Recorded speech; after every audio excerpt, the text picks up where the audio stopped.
ത്രിയേക ദൈവത്തിൻ്റെ അതിപരിശുദ്ധ നാമം വാഴ്ത്തപ്പെടുമാറാകട്ടെ. കർത്താവിൽ പ്രിയ വിശ്വാസിനിയും വിശ്വാസികളുടെ സമൂഹമായ കുഞ്ഞുങ്ങളെ, നിങ്ങളേവരെയും വീണ്ടും വരുമെന്ന് അരുളിച്ചെയ്ത് ഉദ്ധിതനായ കർത്താവായ യേശുക്രിസ്തുവിന്റെ നാമത്തിൽ പ്രഭാതവചനത്തിലേക്ക് വളരെ വിനീതമായി സ്വാഗതം ചെയ്യുന്നു.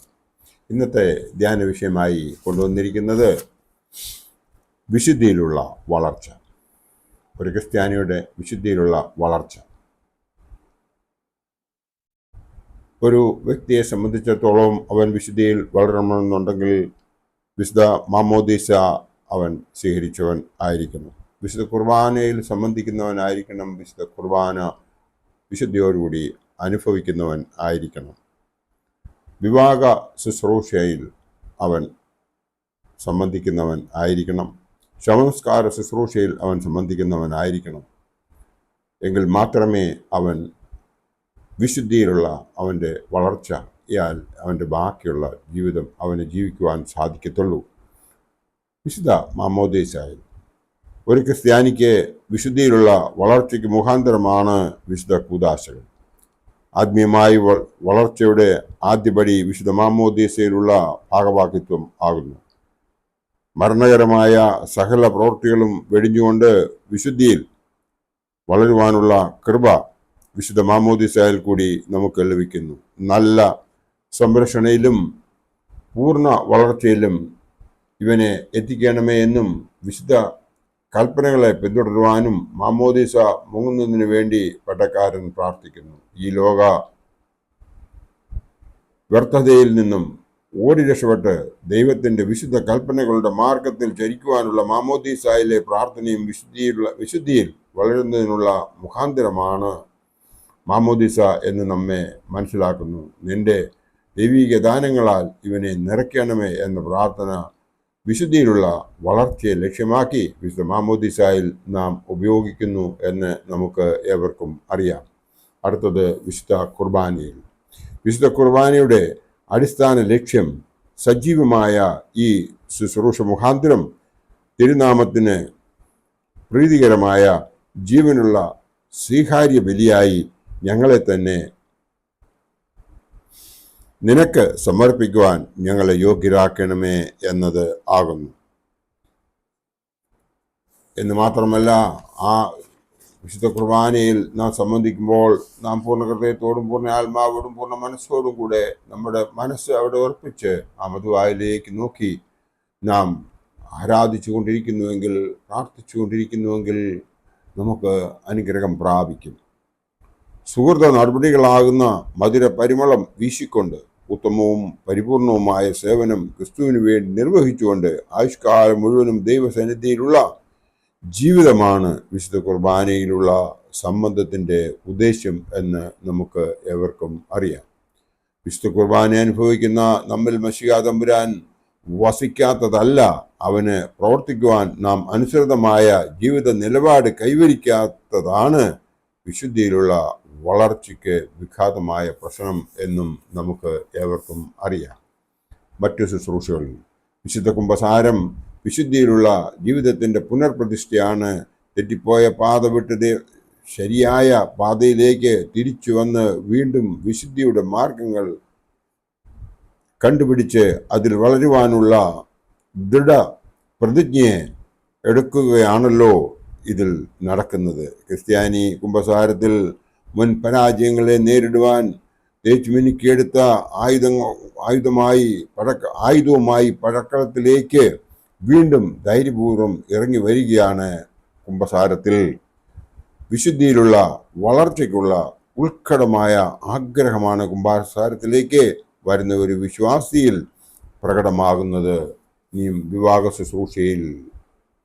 വിവാഹ ശുശ്രൂഷയും വിശുദ്ധിയിലുള്ള വളർച്ചയുടെ മുഖാന്തരമാണ്.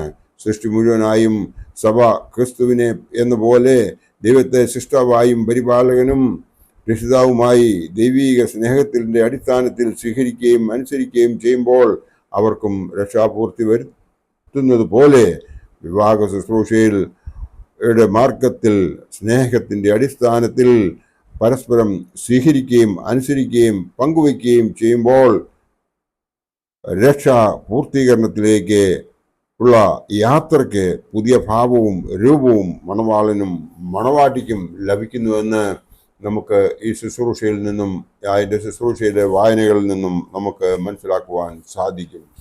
ശവനമസ്കാര ശുശ്രൂഷയിൽ മാനസാന്തര വിശുദ്ധിയിലുള്ള വളർച്ചയെക്കുറിച്ച് പ്രതിപാദിക്കുന്നുണ്ട്. വാങ്ങിപ്പോയ ആത്മാവ് ആശ്വാസവും ആനന്ദവും നിറഞ്ഞതായ സ്ഥലത്തിലേക്ക് നിന്റെ വിശുദ്ധമാലാഖമാരാൽ നയിക്കപ്പെടുവാനും പുനരുദ്ധാന ദിവസം വരെ അവിടെ ആനന്ദം അനുഭവിച്ച് പുത്ര പരിശുദ്ധാത്മാവായ നിന്നെ ഇപ്പോഴും എല്ലായ്പ്പോഴും എന്നേക്കും അഭിമുഖീകരിക്കുവാനും ഇടയാകണമേ എന്നാണ് പ്രാർത്ഥിക്കുന്നത്. പുരുഷന്മാരുടെ സംസ്കാരം ഈ അർത്ഥത്തിലാകുന്നു.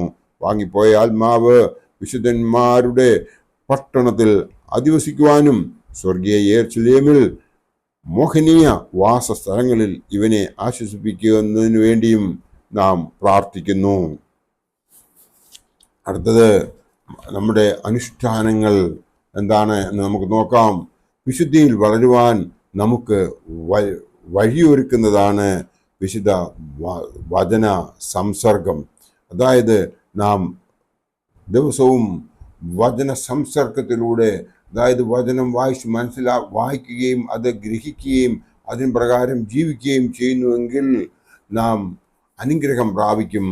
അതിനു വേണ്ടിയിട്ട് നാം ചെയ്യേണ്ടത് നോമ്പ് നോക്കുക എന്നുള്ളതാണ്. നോമ്പിൻ്റെ 2 ചിറകുകളാണ് ഉപവാസവും പ്രാർത്ഥനയും. ആത്മീയമായി നമുക്ക് മുമ്പോട്ട് ബാക്കി ജീവിതം ജീവിക്കണമെങ്കിൽ, കുഞ്ഞുങ്ങളെ ആത്മീയമായി വളർത്തണമെന്നുണ്ടെങ്കിൽ അവർ വിശുദ്ധിയോടുകൂടി നോമ്പ് നോക്കേണ്ടതാകുന്നു. അങ്ങനെ നോക്കുന്നവർക്ക് ആത്മീയമായി ഉള്ള വളർച്ചയിൽ ജീവിക്കുന്നതിന് വേണ്ടിയിട്ട് ഒരിക്കലും ഒരു ദോഷവും ഉണ്ടാകുകയില്ല എന്ന് നമ്മുടെ പിതാക്കന്മാർ നമ്മെ പറഞ്ഞ് മനസ്സിലാക്കിയിട്ടുള്ളതിന് പ്രകാരം വിശുദ്ധിയിലുള്ള ജീവിതം ജീവിക്കുന്നതിന് വേണ്ടി കുഞ്ഞുങ്ങളെ വിശുദ്ധിയിൽ അവരുടെ വളർച്ചയ്ക്ക് വേണ്ടി നാം ചെയ്യേണ്ടത് എപ്പോഴും ഇടവിടാതെ പ്രാർത്ഥിക്കുകയും നല്ല ശുഭചിന്തകരായി നമ്മൾ ജീവിക്കുകയും എന്ന് മാത്രമല്ല സൽപ്രവൃത്തികൾ ചെയ്തുകൊണ്ട് രോഗികളെ ചെന്ന് കാണുകയും അവർക്ക് ആശ്വാസവാക്കുകൾ പറഞ്ഞു കൊടുക്കുകയും ദുഃഖിച്ചിരിക്കുന്നവരെ ആശ്വസിപ്പിക്കുകയും വിധവകളെയും അനാഥരെയും സംരക്ഷിക്കുകയും ചെയ്യുകയാണ് നാം ഓരോരുത്തരും ചെയ്യേണ്ടത്. അങ്ങനെ ചെയ്യുന്ന ഒരു വ്യക്തിക്ക് അനുഗ്രഹം പ്രാപിക്കുവാനായിട്ട് ഇത് നമുക്ക് സാധിക്കും. അതിനുവേണ്ടി നമുക്ക് ഒരു വലിയ മാർഗദർശനമാണ് നമ്മുടെ പിതാക്കന്മാർ നമുക്ക് കാണിച്ചു തന്നിട്ടുള്ളത്. പരിശുദ്ധ പരിമല തിരുമേനിയെ നോക്കുക, പരിശുദ്ധ പാമ്പാടി തിരുമേനിയെ നോക്കുക. അവരുടെ ജീവിത രീതി അനുസരിച്ച് നാം ജീവിക്കുന്നുവെങ്കിൽ ദൈവം നമ്മളെ അനുഗ്രഹിക്കും. അതിനായി നമ്മളെ എല്ലാവരെയും ദൈവം അനുഗ്രഹിക്കട്ടെ. എൻ്റെ വാക്കുകൾ ഇവിടെ ഉപസംഹരിക്കട്ടെ. നന്ദി, നമസ്കാരം.